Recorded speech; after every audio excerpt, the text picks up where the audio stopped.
చూస్తున్నాం ఎగువ నుంచి వస్తున్న భారీ వరద ప్రవాహంతో నాగార్జున సాగర్ జలాశయం నిండుకుండలా మారింది. ప్రాజెక్టు 26 క్రస్ట్ గేట్లు 5 అడుగుల మేర ఎత్తి నీటిని దిగువకు విడుదల చేశారు అధికారులు. సాగర్ నుంచి దిగువకు కృష్ణమ్మ పరుగులు పెడుతోంది. ఆ దృశ్యాలు చూపర్లను ఆకట్టుకుంటున్నాయి. పాల పొంగు లాంటి కృష్ణమ్మ పరవళ్లు చూసేందుకు పర్యాటకం సాగర్కు పోటెత్తుతోంది. మంత్రులు ఉత్తమ్ కుమార్ రెడ్డి, అడ్లూరి లక్ష్మణ్ ఉన్నతాధికారులతో కలిసి నీటిని విడుదల చేశారు. ఇక ప్రాజెక్టు పూర్తి స్థాయి సామర్థ్యం 590 అడుగులకు గాను ప్రస్తుతం 586.60 అడుగులకు చేరింది. నెల ముందుగానే అన్ని గేట్లు ఎత్తి సాగర్ నుంచి దిగువకు నీటిని వదలడం 18 ఏళ్ల తర్వాత జరిగినట్లు అధికారులు తెలిపారు. ఇక కృష్ణమ్మ సాగర్ నుంచి పరుగులు పెడుతున్న దృశ్యాలను మనం ఐ న్యూస్ స్క్రీన్ పై ఎక్స్క్లూజివ్ గా చూస్తున్నాం. పాల పొంగుల కృష్ణమ్మ పరవళ్లు తొక్కుతూ ముందుకు సాగుతోంది. రైతన్నలు కూడా హర్షం వ్యక్తం చేస్తున్నారు. 18 ఏళ్ల తర్వాత మొట్టమొదటిసారిగా కృష్ణమ్మ ముందుగా పంట పొలాల్లోకి చేరబోతోంది. దీనితో సిరులు పండించేందుకు రైతన్నలు సిద్ధమవుతున్నారు. ఒకవైపు 2 తెలుగు రాష్ట్రాల్లో కూడా పెద్ద ఎత్తున వరి నాట్లు మొదలవుతున్నాయి. ఈ నేపథ్యంలో సాగర్ నుంచి నీటి విడుదల కావడం పట్ల రైతన్నలు హర్షం వ్యక్తం చేస్తున్నారు. సో మొత్తంగా ఎగువ నుంచి వస్తున్న భారీ వరద ప్రవాహంతో నాగార్జున సాగర్ జలాశయం నిండుకుండలా మారింది. 26 క్రస్ట్ గేట్లను కొద్దిసేపటి క్రితమే మంత్రులు విడుదల చేశారు. ఆ నీటి కిందకు ప్రవహిస్తూ ఉన్న దృశ్యాలను మనం ఐ న్యూస్ స్క్రీన్ పై ఎక్స్క్లూజివ్ గా చూస్తున్నాం.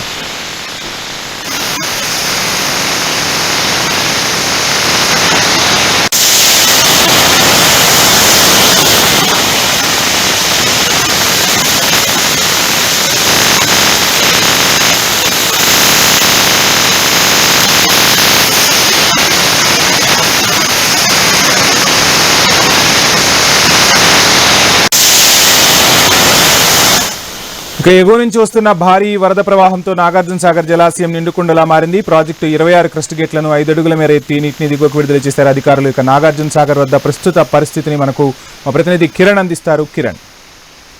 వంశీ, ప్రస్తుతం అయితే శ్రీశైలం జలాశయం నుంచి 1,00,000కు పైగా నాగార్జున సాగర్ ప్రాజెక్టుకు ఇన్ఫ్లో అయితే వస్తా ఉన్నటువంటి పరిస్థితి అయితే ఉంది. దీంతో పూర్తి స్థాయి నీటి మట్టం 590 అడుగులుగాను ప్రస్తుతం అయితే పూర్తి స్థాయి నీటి మట్టం అయితే 590 అడుగులకు కూడా చేరువైనటువంటి పరిస్థితి అయితే ఉంది. ఆ నేపథ్యంలోనే నాగార్జున క్రస్ట్ గేట్లు ఎత్తి దిగువకు నీటిని విడుదల చేస్తా ఉన్నారు. అయితే ఉదయం మంత్రులు ఉత్తమ్ కుమార్ రెడ్డి, అదేవిధంగా అడ్లూరి లక్ష్మణ్ క్రస్ట్ గేట్లను అయితే ఓపెన్ చేశారు. అయితే మొదటగా 6 గేట్లను ఓపెన్ చేశారు. ఆ తర్వాత 14 గేట్లను ఓపెన్ చేశారు. అయితే మొత్తానికైతే శ్రీశైలం జలాశయంకు అయితే గంటకు ఇన్ఫ్లో పెరుగుతా ఉన్నటువంటి నేపథ్యంలో ప్రస్తుతం పూర్తి స్థాయి గేట్లు అంటే 26 గేట్ల నుంచి దిగువకు అయితే నీటిని విడుదల చేస్తా ఉన్నారు. దాంతో కృష్ణా పరివాహక ప్రాంత ప్రజలను మొత్తం కూడా అప్రమత్తం అయితే చేస్తా ఉన్నటువంటి పరిస్థితి అయితే ఉంది. నాగార్ సాగర్ నుంచి పులిచింతల ప్రాజెక్టు వరకు ఉన్నటువంటి కృష్ణా పరివాహక ప్రాంత ప్రజలను ఎప్పటికప్పుడు రెవెన్యూ కావచ్చు, పోలీసు అధికారులు అప్రమత్తం అయితే చేస్తా ఉన్నారు. ఎవరు కూడా చేపల వేటకు వెళ్ళొద్దని కూడా ఇప్పటికే హెచ్చరికలు జారీ చేసినటువంటి పరిస్థితి అయితే ఉందని చెప్పొచ్చు. మరోవైపు నాగార్ సాగర్ కు చెందినటువంటి పోలీసులు కూడా అప్రమత్తమయ్యారు. ఎందుకంటే 26 క్రస్ట్ గేట్లు ఎత్తారు కాబట్టి అక్కడ టూరిస్టుల తాకిడి కూడా పెరగనున్నటువంటి నేపథ్యంలో పోలీసులు కావచ్చు, అటు రెవెన్యూ అధికారులు అయితే అలర్ట్ అయ్యారు. ఘాట్ రోడ్ల ఇక్కడ కూడా ట్రాఫిక్ ఇబ్బందులు తలెత్తకుండా కూడా ఇటు నాగర్ సాగర్ క్రస్ట్ గేట్ల వద్ద దాదాపు 1 కిలోమీటర్ మేర ట్రాఫిక్ ఆంక్షలు అయితే విధించినటువంటి పరిస్థితి అయితే ఉందని చెప్పొచ్చు. మొత్తానికైతే ఎగువ ప్రాంతాల నుంచి వస్తున్నటువంటి వరదను అంచనా వేసుకుని కూడా నాగర్ సాగర్ ప్రాజెక్టు అధికారులు అయితే అలర్ట్ అయ్యారు. ప్రస్తుతం అయితే పూర్తి స్థాయి గేట్లు 26 గేట్లు ఎత్తి దిగువకు నీటిని విడుదల చేస్తా ఉన్నారు. ఇదే ఇంట్లో కొనసాగితే మాత్రం 26 గేట్లను కంటిన్యూ చేసేటువంటి అవకాశాలు అయితే ఉన్నాయి. అదేవిధంగా ఒకవేళ ఇన్ఫ్లో తగ్గితే మాత్రం క్రస్ట్ గేట్లను తగ్గించేటువంటి అవకాశం అయితే ఉందని చెప్పొచ్చు వంశీ.